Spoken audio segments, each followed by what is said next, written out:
Please join me in Gasho. Namam Davids. Namam Davids. Namam Davids. Namam Davids.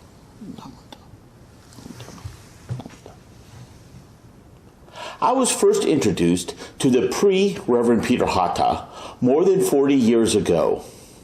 I was a band nerd in high school and spent a fair amount of my free time in the band room listening to music my music teacher and fellow students would share. One day, I walked into the room and spilling from the speakers was Dada, a song from the eponymous first album of Hiroshima. Exotic sounds that were not typical, at least to my listening experience, to the jazz fusion I was hearing. While the koto, flute, taiko were outside of their usual context, their inclusion made perfect sense. This music was or maybe I should say, ear-opening to this high school senior. Our speaker, Reverend Peter Hatta, was the guitar player and original member of that group and the co-composer of that piece. In the subsequent years, Reverend Peter Hatta's musical journey led him to pursue and develop his interest in traditional jazz and specifically improvisation.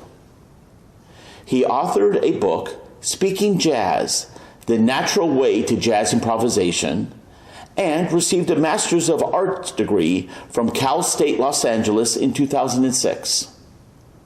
Upon his graduation, the university promptly invited him to join the faculty. Reverend Hatta not only pursued his love of music, but also studied and developed his understanding of the Buddha Dharma. His particular interest is in the dynamic interaction between Shin Buddhism and our American cultural and intellectual traditions. He received Tokudo ordination in 2011 and, in 2012, received Kyoshi ordination. In the fall of 2012, he received Kai Kyoshi status and was appointed the resident minister of West Covina Buddhist Temple. In 2014, Reverend Hatta was reassigned to the Higashi Honganji Buddhist Temple in Los Angeles. Just recently, he announced his retirement from full-time status in order to devote more time to music. I was reintroduced to the now Reverend Peter Hatta in 2017 at the Federation of Dharma School Teachers Conference in Fresno, California. He gave a fabulous keynote workshop on how music can be an effective tool to teach the Dharma.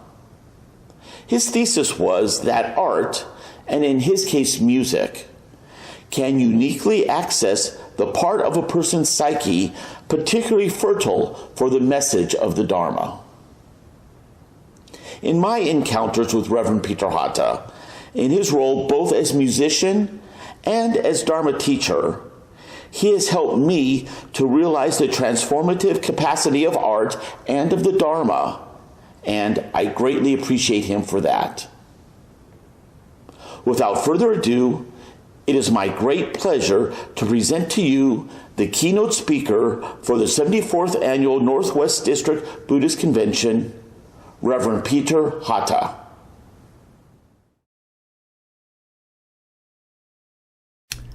Good morning, everyone.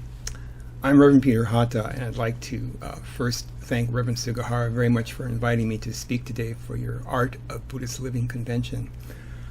Now, I can't speak for Sensei, but when I first received his invitation quite a while ago, knowing that he's a bassist and I'm a guitarist, I naturally thought we might get together and maybe jam a little.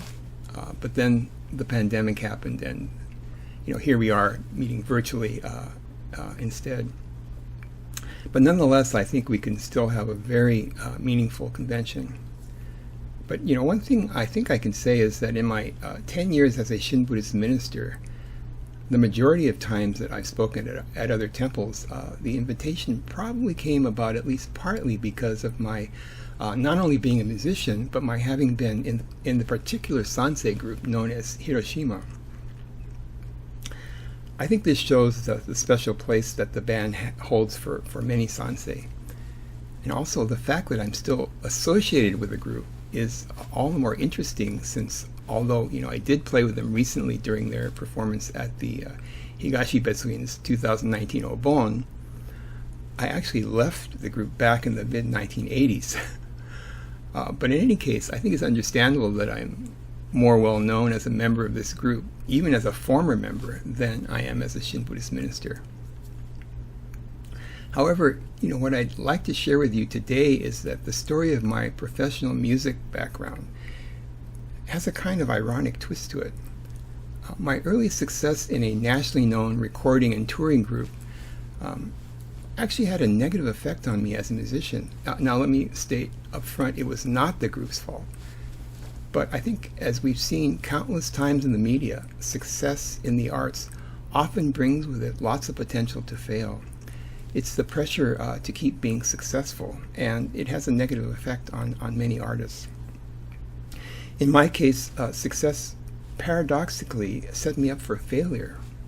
Of course, this is a Buddhist, not music convention, but I would like to share with you some of my experiences as a musician, and the reason is it's through these personal experiences of mine as a musician that the teachings of Shin Buddhism came alive. And I hope that in sharing these experiences, you might find them helpful in some way. And then later in my talk, I'll fast forward to some of my current music and music-related activities that I hope you'll also find interesting. Let me begin by acknowledging that as Buddhists, we are seeking the same transformative enlightenment or awakening that we've heard was experienced by our teachers like Shakyamuni Buddha and Shinran Shonin. However, they also teach us that something has to change in order for us to attain awakening. And as I think we know, what must change is me, or more specifically, my ego-centered, self-attached attitude. This understanding of the ego self as the essential problem of human life goes back to early Buddhism.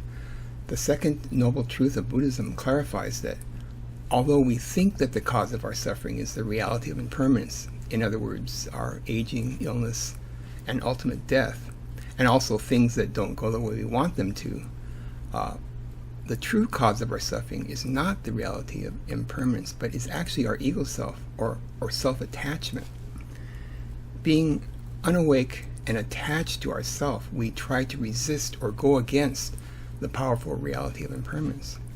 For example, we become attached to our youth and don't want to accept our aging. Or when things don't go the way we want them to, we may become angry and blame others. But this self-attached way of looking at our life prevents us from seeing things as they really are, which is impermanent. But now you may be wondering, how is it that the self is made to change? Even if I intellectually understand that the problem is my self-attachment, how does that help?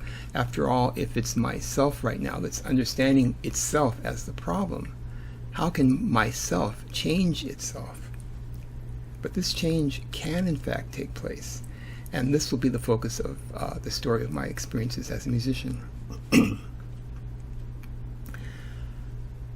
I've actually shared various parts of this story before at other temples, but I can say that in reflecting on these events, many of which happened decades earlier, they seem to constantly take on new meanings or deeper meanings at each new phase of my life. But regarding my experiences with the band Hiroshima, I joined them right out of college, and I can say that the time I spent with them were some of the best years of my life.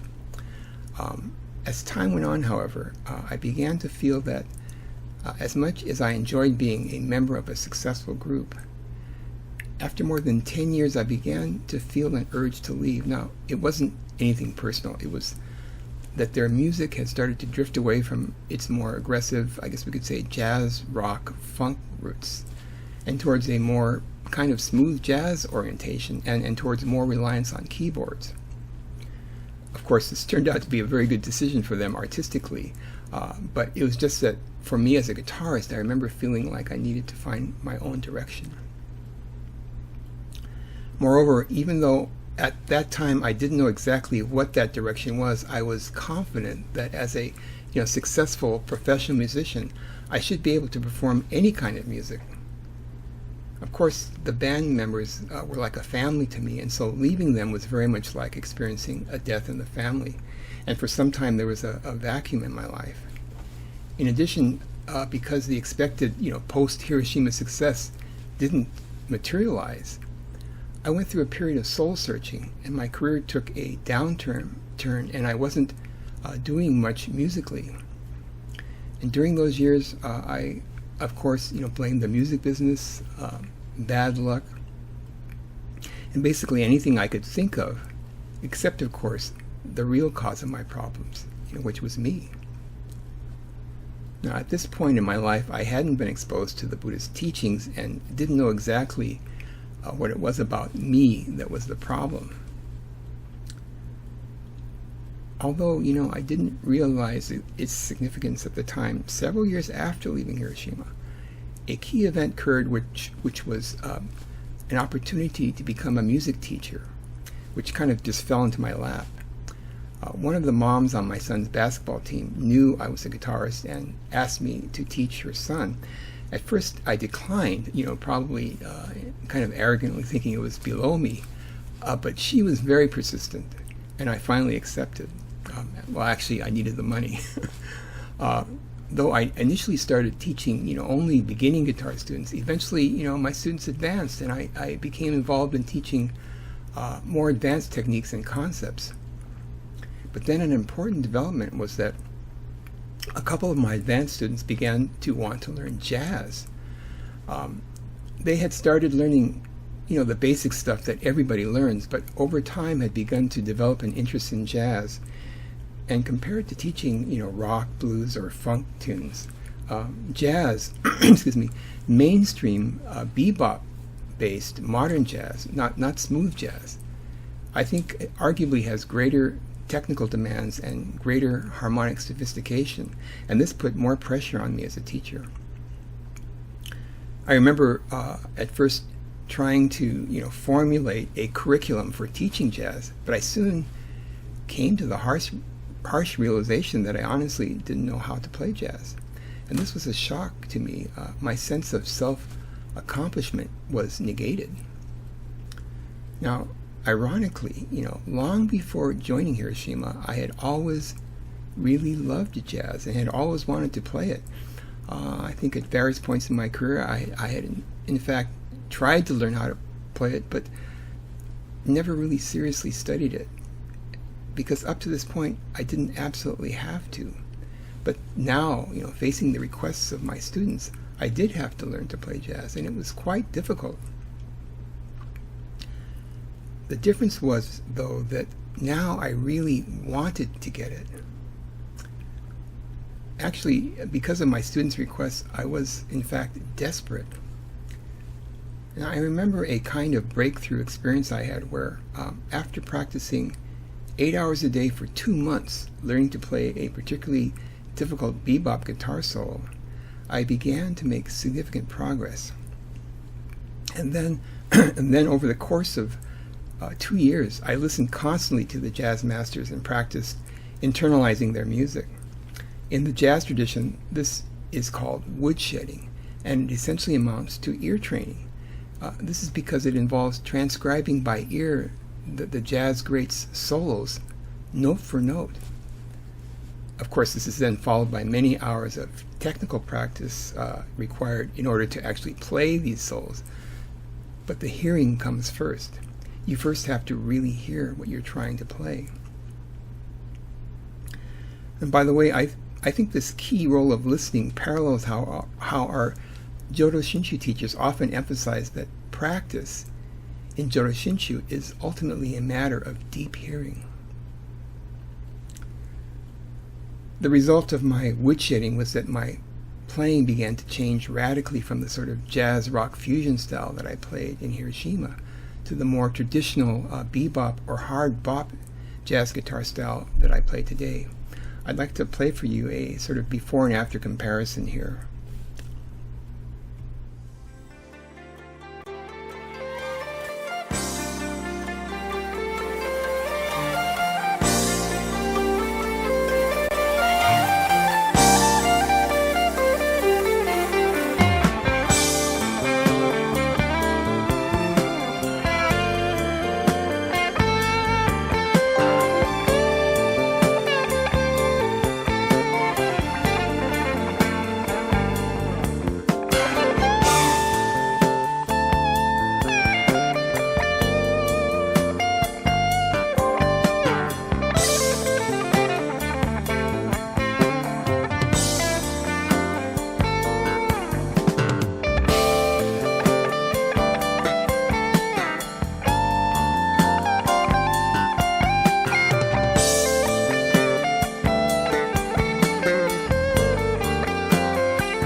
I think some of you probably recognize that as the song Dada. That's the guitar solo from Dada off of Hiroshima's first album.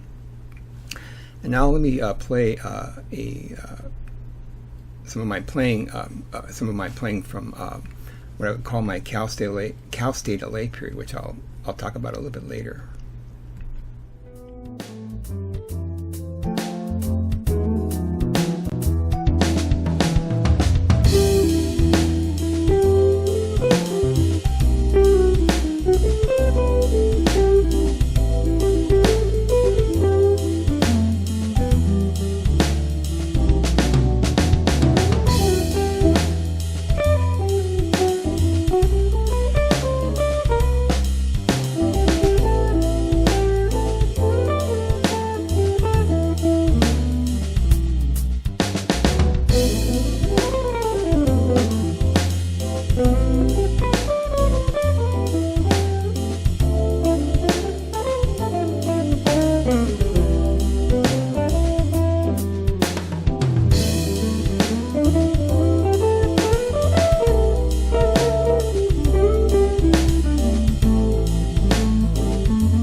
That was the my solo from a Miles Davis tune called Nardis. And let me play one more example of my post jazz woodshedding playing. This is a Harold Land tune called Rapture, and it was recorded live with a group called Foo Jazz. I just want to say here that you'll probably notice that the tune speeds up during my solo, but it's probably because we played in a coffee house that had really strong espresso.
I think you'd probably agree that there's quite a bit of difference between the guitar solo with Hiroshima and then the second and third examples of my jazz guitar playing. I think you would agree that that sounds like really like two completely different guitar players, but it's actually all just me.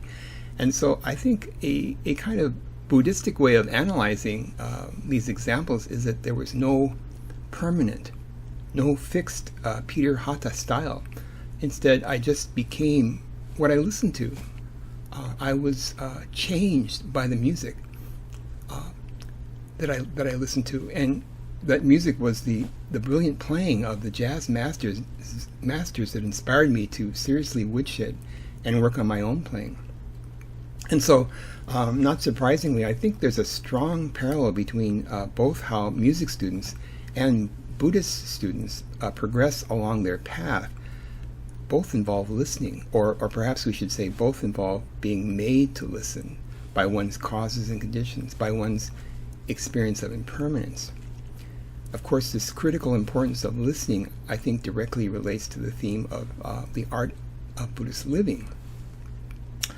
In both the life of the student of music and the student of Buddhism, the process involves not just casually listening, but actually being changed by listening. But in addition, as much as I found it unpleasant at the time, the difficulties of things not going my way, or in other words, the impermanence or failures and disappointment that I experienced after leaving Hiroshima, these difficulties or struggles actually were the favorable conditions for the process of my self-discovery and change, for my learning how to listen. And then in the approximately 10 years that followed my jazz woodshedding transformation, I had an incredible amount of creative energy. For example, I wrote a book on jazz improvisation to meet the needs of my students. My intense study of the jazz masters not only changed my playing, it also resulted in my having a tremendous enthusiasm in writing a book on jazz improvisation that allowed me to share what I learned with the others. The book is, let's see, can you see it there? Entitled Speaking Jazz, The Natural Way to Jazz Improvisation. And if I can plug it, it's available at speakingjazz.com if you're interested. Next, I attended Stanford University's jazz residency program. And I had a great experience there studying jazz on the college level with some legendary jazz educators. It was so stimulating that I decided I wanted to teach jazz on the college level, and so I entered Cal State LA's master's program, because teaching at the college level requires at least a master's degree. Now, I'll confess that in my grade school years and even in my undergraduate college years, I was really an awful student. And so the fact that I completed a Master's of Music program is truly a tribute, I think, to the working of the Dharma in my life. And then right after graduating with my degree, I was again, I would say, the recipient of fortunate causes and conditions, and was invited by Cal State LA's music faculty to begin teaching there. I enjoyed teaching a wide variety of music history, music theory, ensemble, and applied music classes there. Of course, as an adjunct professor with less seniority than all the other faculty, and given the 2008 recession and the severe cutbacks in funding for the Cal State University system, classes that had been assigned to adjunct professors had to be given to the tenured professors, and so I received fewer and fewer teaching assignments. But in a sense, this was another example of, I guess what we could say, fortuitous causes and conditions, because this situation allowed me to pursue my ministerial training, which I will discuss in just a moment. But an important point that I wanted to make today is, I think, one that's at the core of the teachings of Shin Buddhism. Back in my jazz woodsheding period, as I began to make significant progress in my jazz studies, I began to also realize the implications of my progress. I began to question why, as a professional musician, I hadn't done this kind of serious study, this woodshedding before. So you see, as significant as it is that I became a jazz musician, I think from a Shin Buddhist standpoint, there's something even more significant. I think my true transformation, I guess we could say my true turning point, both as a jazz musician and as a Buddhist, actually came when I reflected on and finally began to understand what had really happened. One day I just remember it's suddenly striking me that the music that I had been woodshedding were actually jazz albums that I'd had for many years. And because these albums had always been there, but I hadn't listened to them or really studied them, I realized that I'd literally been asleep to the treasures that lay within them. I had, listened to them and tried to play along with them as a younger guitarist, but I hadn't consistently practiced, and I think I could say, overestimated my accomplishments. I had been unawake to the limitations of my ego self. From a Shin Buddhist point of view, before I could accept the jazz masters as my teachers, I had to first accept the limitations of my ego self. Before the jazz masters could truly teach me, I had to be made to bow before them. And so it's no surprise that I'm very grateful to my guitar students because of them, through their requests, I rediscovered my own love of jazz. Through my students, I was able to discover the student within myself. It was this experience that made the Buddhist teachings truly come alive for me. And actually, as I mentioned, as my teaching assignments at the university began to diminish, at about the same time I had been invited to begin studying to become a minister. And I graduated from my temple's minister's assistant program, and then trained for and received Tokudo, or first ordination, and then Kyoshi, or second ordination, at the Higashi Honganji Honzan in Kyoto, Japan. I can definitely say that the great creative energy that resulted from my jazz studies seemed to seamlessly transfer over to my Buddhist studies. Because of my experiences as a musician, the Dharma truly came alive for me. One last thing I'd like to say about this story of my jazz transformation and my becoming a minister is that none of this was part of a plan. In that approximately 10-year period of creative energy that followed my jazz studies, I did not start out wanting to teach at the university, nor wanting to be a minister. I was really just enjoying studying and learning and sharing with others. And now I think this idea of studying, enjoying studying and sharing with others is a good point upon which to sort of fast forward to some of my more recent music and music-related activities as a Shin Buddhist minister at the Higashi Honganji Los Angeles Betsuin.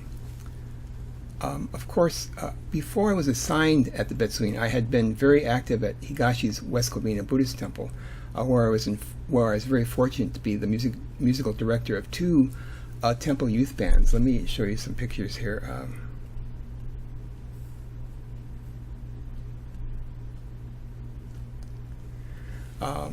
One was the Bodhi Tree Band. This is them playing at a temple service, and this is them at a gig that they played at a local festival. And another was the I'm sorry, wrong slide here. the Lotus Band. This is a group shot of them at the temple's 50th anniversary, and here they are playing on the stage at the 50th anniversary. One of Lotus Band's distinctions was that they actually shared this with Hiroshima, was that they were also able to take their show on the road and perform in Japan. This is them performing at a Kyoto nightclub called the Backbeat. Let me go back to those previous pictures. I was also the director of an adult choir called the Dharmatones. So this is them playing, I think, at a Hanamatsuri service, and this is them at a banquet that they performed at. Unfortunately, I don't have time to play their music in this presentation, but I have many fond memories of all these experiences of working with others to share the Dharma through music. And I wholeheartedly encourage those of you who are currently involved in sharing the Dharma through your music to continue. It's really fulfilling work, and although it can be challenging, I think those of you that are doing it would agree that it can also be a lot of fun.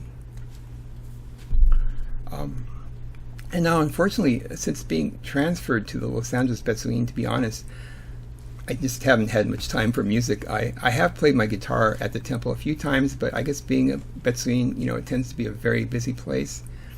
But then, there was something that happened in March of 2020 that drastically affected the temple, and actually everyone. And I'm, of course, referring to the coronavirus pandemic. From March of last year, the Betsuin was closed to in-person services. And in fact, other than the monthly Shotsuki services, which were live streamed from the Hondo with a skeleton crew, most of the other weekly services were live streamed from my home. We did reopen the temple in mid-June of this year, but not surprisingly, again in August it was again closed due to yet another surge. Anyway, I live streamed a lot of services from my home, and I'll spare you the details of how many times the reality of impermanence hit me on the head as I tried to figure out first what the heck live streaming was, and then actually how to actually do it. But what I would like to share with you is a couple of gathas that I worked on during this time, and which were a direct result of the experience of lockdown. I think maybe more specifically, it was my experiencing the lockdown as a member of a sangha, and then as a musician trying to find some way to give expression to this experience. Of course, I reflected on the lockdown in my weekly Dharma talks, but I also couldn't help experimenting with some of the gathas that we normally begin and end our services with.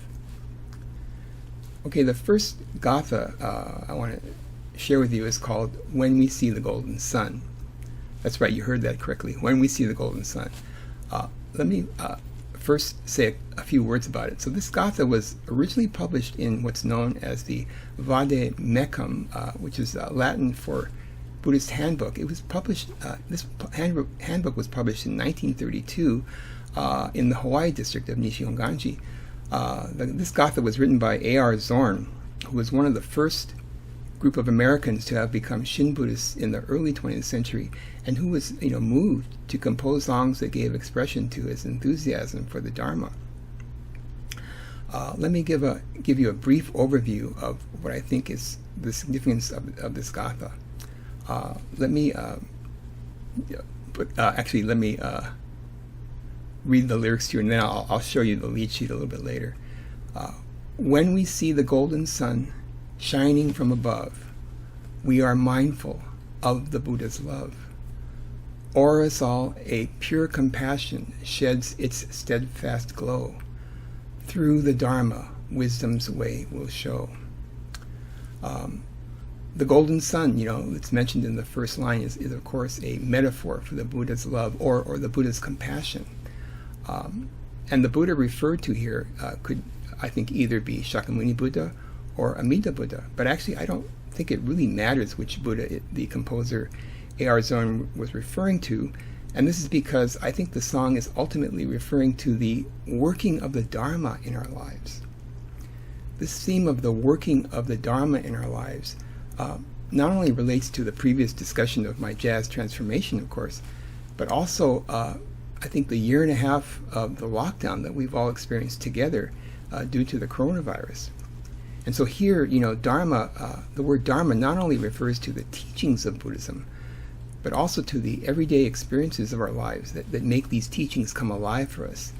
This working of the Dharma in our lives, I think, is captured in the first verse, which ends with that line, "Through the Dharma, wisdom's way will show."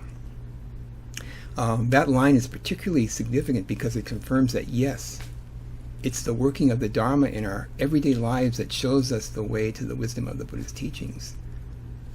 For example, while we may intellectually understand the teaching of impermanence, it's our personal encounters with impermanence, with difficulty and loss, that are the necessary teacher that works to break down the hard shell of our ego, and which then opens us up to an awareness of what we might call the big picture, or the much bigger picture that the Buddhist teachings are pointing to. Something that's also evident, I think, in the worldwide spread of the coronavirus. And this big picture, or bigger picture, or biggest picture, is our interconnectedness with all life.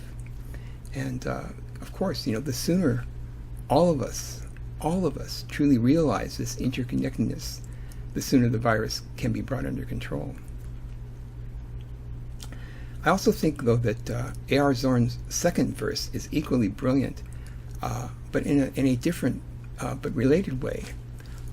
The second verse says, I'll read it to you, "When we see the silver moon gleaming bright and clear, we remember still that Buddha's near. Through his teachings here to guide us through this earthly night, out of sorrow into joy and light."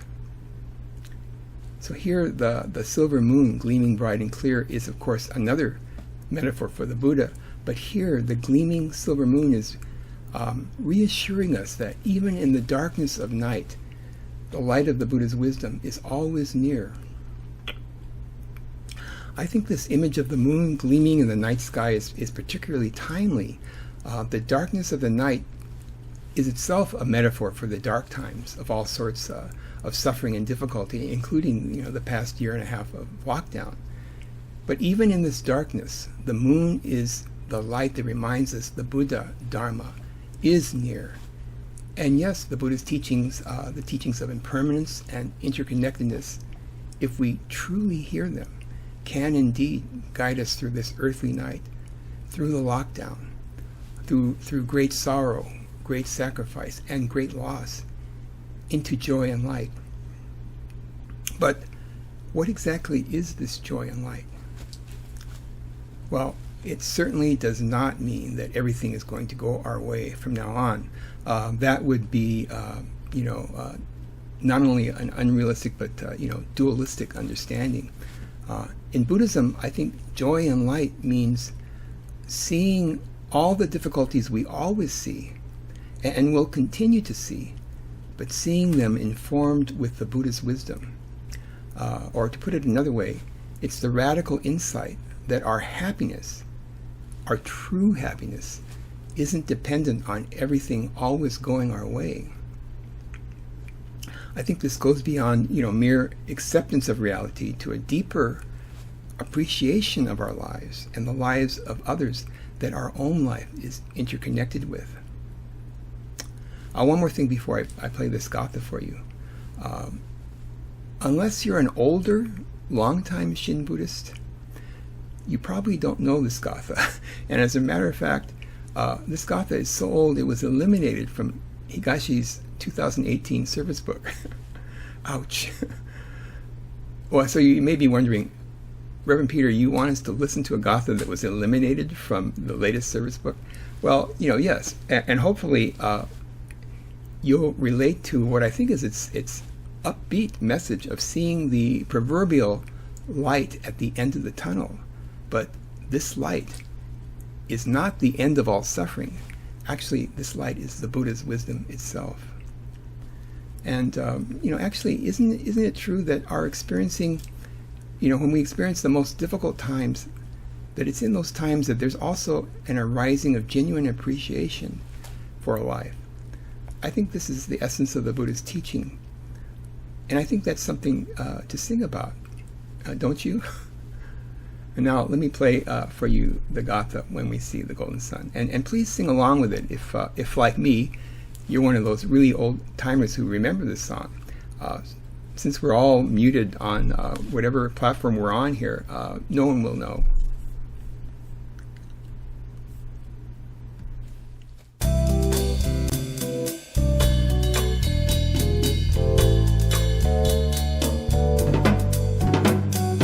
When we see the golden sun shining from above, we are mindful of the Buddha's love. O'er us all a pure compassion sheds its steadfast glow. Through the wisdom's way will show. When we see the silver moon gleaming bright and clear, we remember still that Buddha's near. Through his teachings here to guide us through this earthly life, out of sorrow into joy and life. Anyway, I hope you enjoyed that. And I'd really like to thank Tricia Nicholson, Nancy Kurihara Johnson, and my wife Diane for helping me with that recording. And now, before I end my talk, I'd like to share with you one more Gatha, which is the Gatha Ondoksan. In our Higashi services, we always end service with the singing of Ondoksan. Of course, sometimes it's Ondoksan 1, that's the really, really minor key version that we always sing in Japanese. But just as often, it's the major key version known as Ondoksan 2. And in Higashi's 2018 service book, we included for the first time an English version of Ondoksan 2. This version uses exactly the same melody as the Japanese version, but it has English lyrics. I'm going to play it for you in a second, and I encourage you to sing along with it. But first, let me share with you a little bit about how this version came about. So when we sing this song at temple, we usually have a really big organ sound provided by organists. And, I'm kind of a baritone or maybe even a bass voice. And so, some of the notes are kind of high. And so I think of the organ sound as kind of like the other power that pushes me to get those high notes out that I can't really get without the organ. But then, in the very different kind of, I guess I would say, intimate kind of setting of live streaming from my home where it's just me, I felt like I needed to create a different version of Ondoksan 2. And interestingly, in creating this new version, I got involved in looking at the song and its lyrics again, and my appreciation of its message was deepened. And so here again, the impermanence or difficulty of the lockdown has also, in a sense, provided me with an opportunity to discover or rediscover the meaning of Ondoksan. I'll show you the lead sheet and play the song for you in a second, but let me share with you the lyrics, the English lyrics first.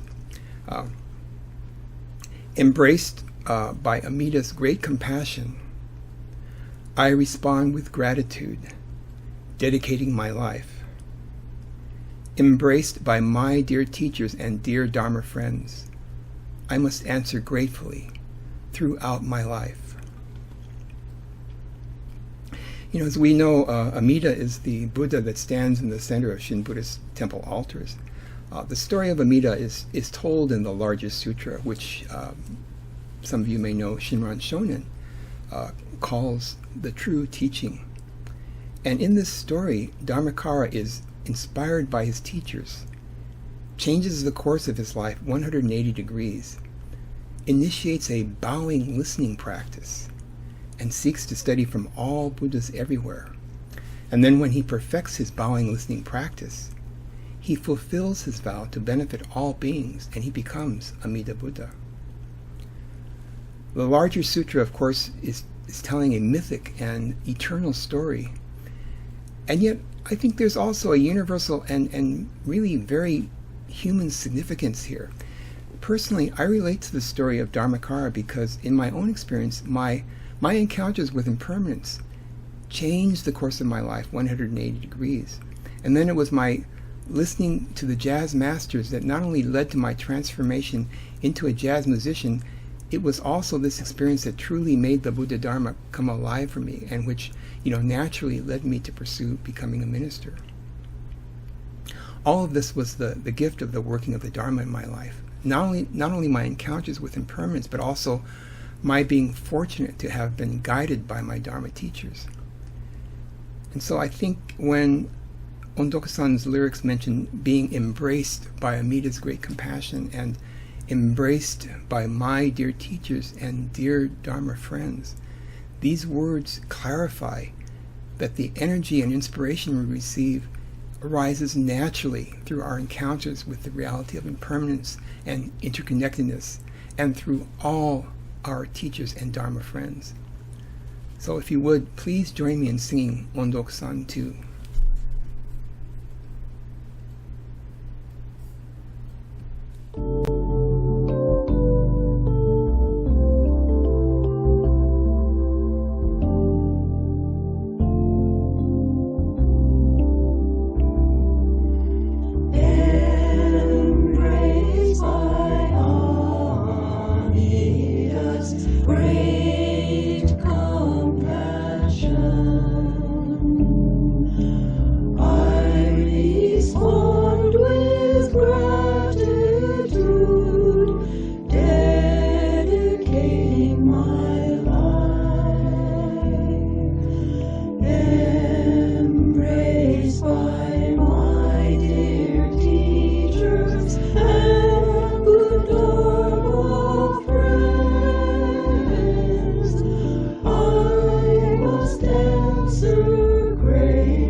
Namo Doubts.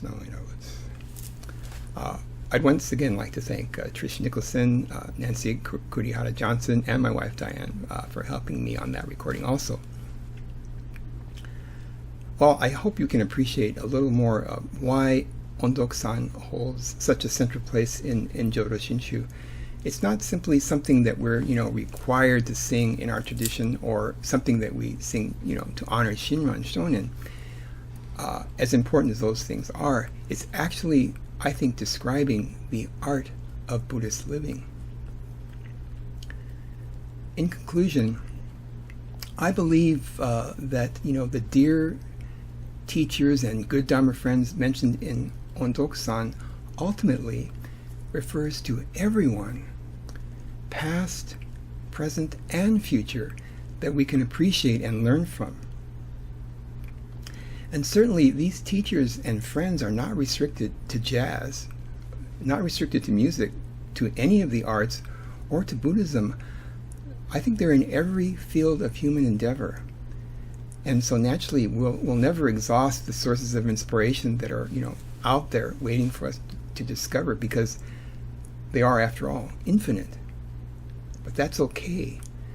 I think it's about us beginning on this path of bowing and listening, and becoming someone who deeply appreciates this precious, wonderful, and infinite life that we're all part of.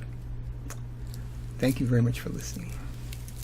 Namo Amida Butsu. Namo Amida Butsu. Namo Amida Butsu.